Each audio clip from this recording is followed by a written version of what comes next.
Good afternoon to you. We will today continue with the Constitution, State Judiciary, Part 2. In the last class, we have seen the appointment of judges. That is, the constitutional provisions, both in Article 124 and 217, in respect of appointment of judges in the Supreme Court and appointment of judges in the High Courts, respectively. We have specifically seen S.P. Gupta versus Government of India. I told you there are 4 important cases, that is S.P. Gupta versus Union of India of 1982, then 1993, then 1998, then 2015. All the 4 cases relate to appointment of judges in the Supreme Court, appointment of judges in the High Court, and transfer of judges in the High Court. All the 3 are governed by this. That is why I told you what is in the Constitution provided and what is in vogue is totally different. It has no support of any parliamentary act. One was attempted through 99th Constitutional Amendment Act 2014, but it was struck down by the Supreme Court. So, the primacy of executive was established in the S.P. Gupta case.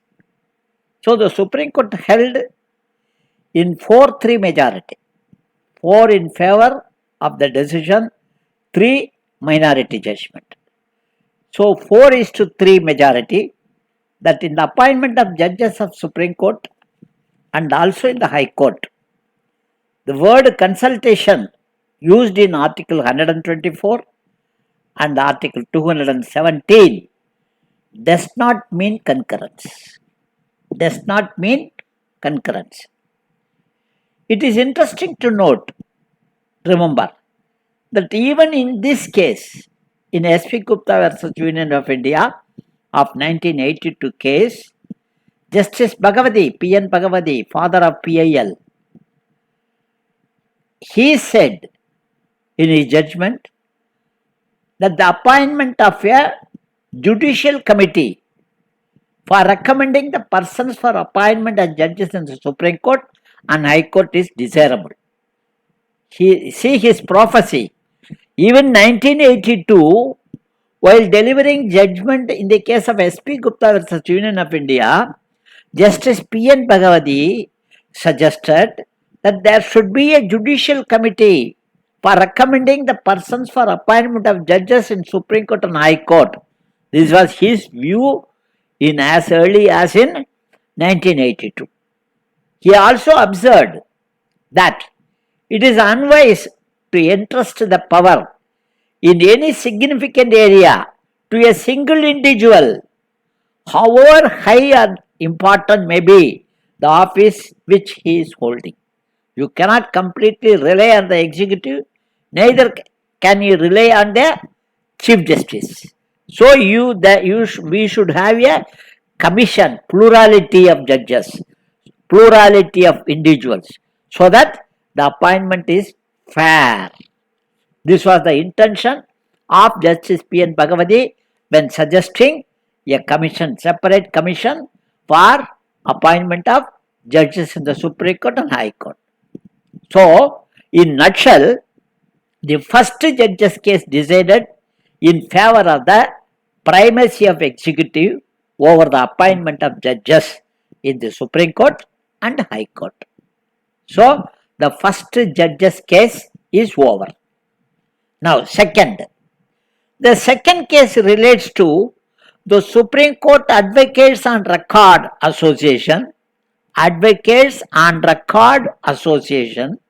vis-a-vis versus Union of India of 1993. That is, what is the other one? 1982, first case. This is 1993. This 1993, this case is called second judge's case. Second judge's case. So who are the parties? Advocate and Record Association versus Union of India. This was in 1993. So this is popularly known as second judge case. Now let us say, remember in the first SP Gupta case, what is the total number of judges in the bench? 7. 7. Now here 9 judges. So 9 judges, constitutional bench, 9 judges, bench of the Supreme Court. What is the majority decision? 7:2. 7:2. 7 in favor, 2 minority judgment. 7:2 majority overruled its earlier judgment in the SP Gupta case. What is the earlier judgment? Primacy to executive. That was overruled, which was the decision given in the SP Gupta case is overruled. That means the primacy of executive, that was the decision in SP Gupta, this was overruled. And the Supreme Court in the second judge's case held that in the matter of appointment of judges of Supreme Court and High Court, a Chief Justice of India should have the primacy. The Chief Justice of India should have the primacy. The majority also held that the proposal for appointment of judges in the Supreme Court must be initiated by Chief Justice of India. And in the case of High Court, it should be initiated by the Chief Justice of the High Court. So, Chief Justice of India will initiate in respect of the appointment of judges in the Supreme Court, and Chief Justice of the High Court will initiate the cases of appointment of judges in the High Court. Understand? This is the one decision. Second, for transfer of judges of the Chief Justice of High Court, the proposal should be initiated by Chief Justice of India. Transfer of judges of Chief Justice of the High Court, the proposal who should initiate? The Chief Justice of India. It was also made clear that no appointment of any judge of Supreme Court or High Court can be made unless it is in conformity with the opinion of Chief Justice of India.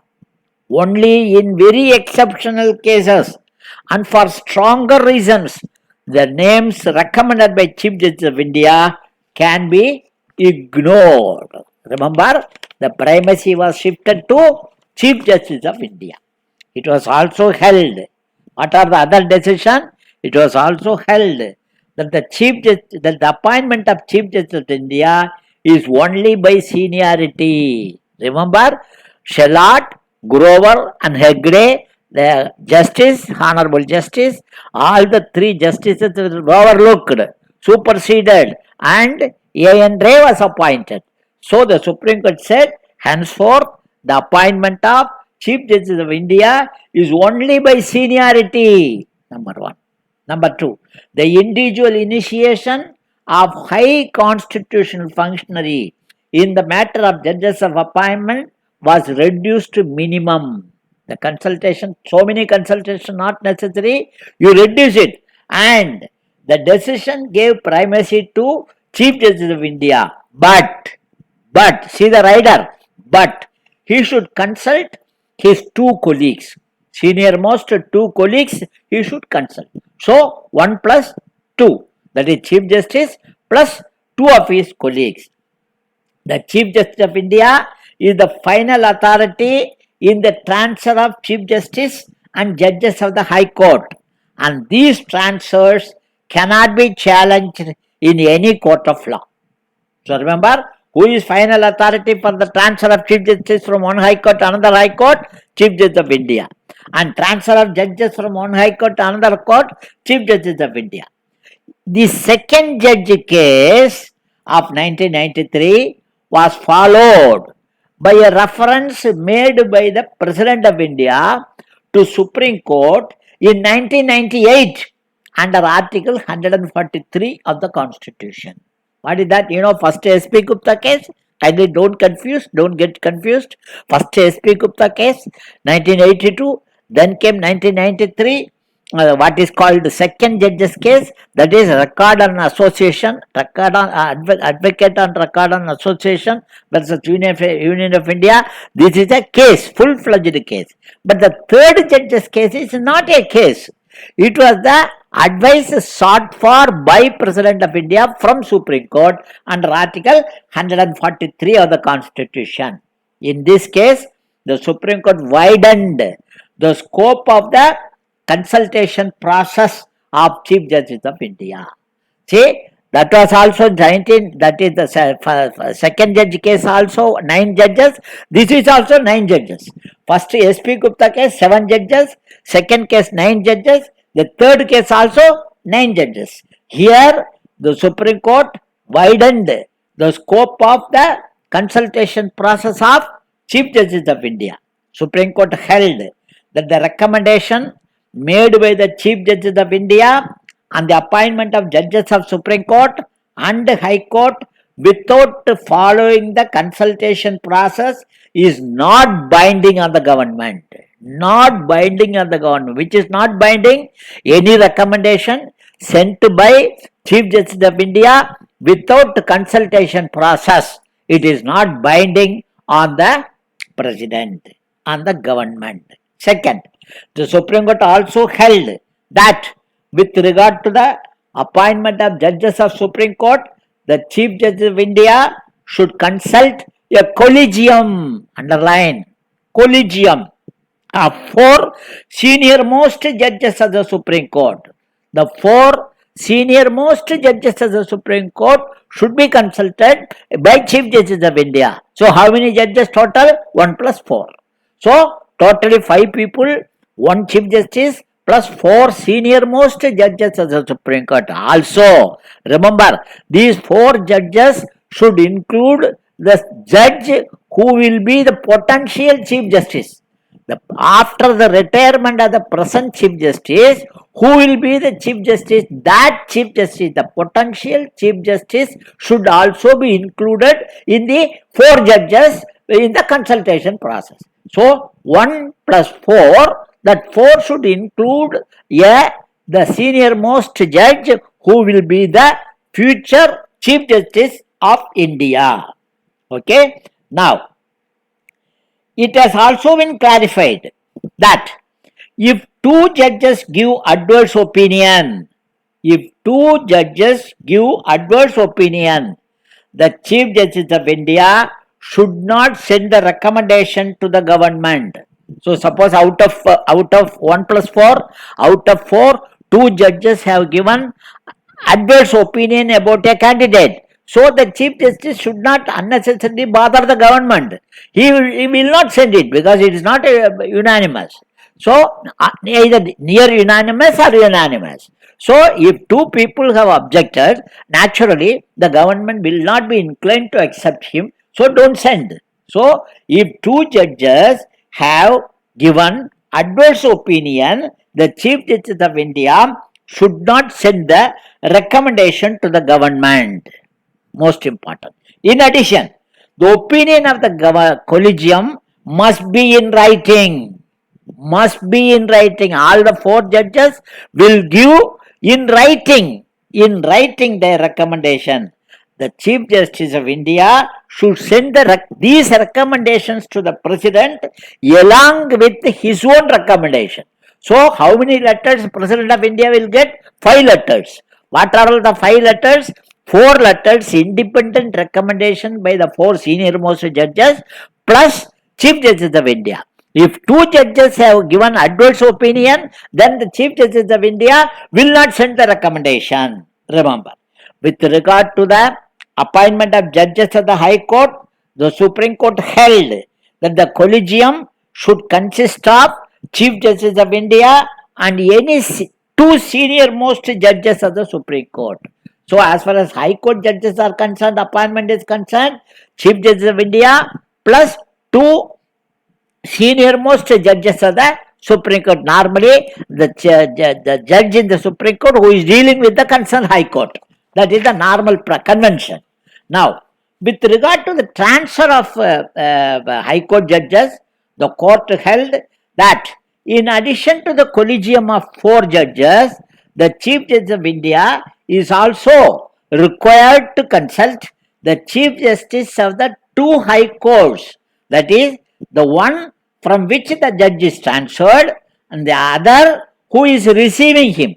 So, 2 judges or 2 Chief Justices are involved in a transfer. So, the Chief Justice of India should consult both the judges. Most important point. Then, this is the procedure which is followed at present for appointment of judges of Supreme Court and judges of High Court, and also for transfer of judges of High Court.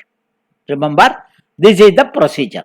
Now, if we analyze the collegium process, number 1, it has no support of the Parliamentary Act. Number 2, there is no constitutional backing. Number 3, it also has invited a criticism to the extent that the judges appoint themselves. Whether it's right or wrong, we are nobody to comment on that, which is one of the criticism that this is the process where the judges appoint themselves. See, you have to see dispassionately. If you involve the executive, if you give primacy to the executive, we have seen committed judiciary, committed bureaucracy, committed persons committed to socialism, persons committed to secularism, persons committed to some particular religion. These are all common in political field. So you should take a dispassionate view. If you give the powers to the executive, it is possible that the puppets are appointed as the judges of the Supreme Court. It is possible. At the same time, if you allow the judges to appoint themselves, then it is also not good. But in these two, which is slightly better? Judges appointing themselves seem to be better, according to me. According to me, the judges appointing themselves, even though it invites criticism, after all. And secondly, another thing you have to see. We are saying the executive is appointing their puppets, one criticism. But these very judges, J.S. Verma, and who gave the judgment unseating Mrs. Gandhi? The person appointed by the executive. Who gave the emergency time? Who gave adverse judgment against Mrs. Gandhi? And so many decisions have been given by the judiciary against the government. So you cannot say completely that all the judges appointed by the executives are puppets, or all the judges who are appointing themselves are also not efficient. No, that is not possible. See, I have already told you, as a human, no human being is perfect. Similarly, any system evolved by the human being cannot be free from imperfection. So we have to follow, we have to improve. The entire the thing is to improvement only. So you have to take a collective decision. So if we analyze the collegium process, it indicates a near controversial situation, that is, judges appointing themselves, which was not liked by the executive. As I told you, in S.P. Gupta case itself, Justice Bhagavati recommended a judicial commission for appointment of judges on the lines of Australian Judicial Commission. Accordingly, Government of India brought out 99th Constitutional Amendment Act 2014, amending Article 124, 127, 128 and added Article 124A. Under this provision, remember, under this provision, every judge of the Supreme Court shall be appointed by the President on the recommendation of National Judicial Appointment Commission, set up under Article 124A. After this amendment, no consultation is required by President with the judges of the Supreme Court. So, this 99th Amendment Act set up National Judicial Appointment Commission. National Judicial Appointment Commission. Article 124A provides the National Judicial Appointment Commission, which consists of, number 1, Chief Justice of India, who is the chairman. Number two senior judges of the Supreme Court, who is next to Chief Justice of India. Number three, Law Minister. Number four, two eminent persons to be nominated by a committee. That committee consists of the Prime Minister, who will be the chairman of the committee, plus Chief Justice of India, plus leader of opposition in Lok Sabha. So, Prime Minister, Chief Justice of India, and leader of opposition, they will choose two eminent persons. These two eminent persons, one person should be a scheduled caste or scheduled tribe or minority or woman or OBC, and their tenure is, remember, 3 years. They are ineligible for renomination. So this act was passed, Constitutional Amendment Act, as well as National Judicial Appointment Commission Act. Both were passed by the Parliament, and it was approved. It was ratified by the state legislatures, and it came into force also. But this was challenged in the Supreme Court in 2015 in Advocate and Record Association vis-a-vis the Union of India. When 2015, which was challenged, the 99th Constitutional Amendment Act of 2014 was challenged in the Supreme Court in 2015 in Advocate and Record Association versus Union of India. And in this case, Supreme Court declared that the National Judicial Appointment Act of 2014 and the Constitutional Amendment Act of 2014 were unconstitutional and void because it infringes the independence of judiciary, which is a basic structure. Kindly recall, I told you already, which is a basic structure. So basic structure has been violated, and we are not going to allow this. So both the acts have been declared null and void by the Supreme Court, and the collegium system was restored by the Supreme Court. So with this, we have completed the last case, which I told you, 99th Amendment Act 2014, that is Advocate and Record Association versus Union of India. This case is called fourth judge's case. First judge, second judge, third judge. This is fourth judge's case. So with this, we have completed four judges case of 1982, 1993, 1998, 2015. Rest of the portion relating to High Courts we will see in the next class. Thank you very much.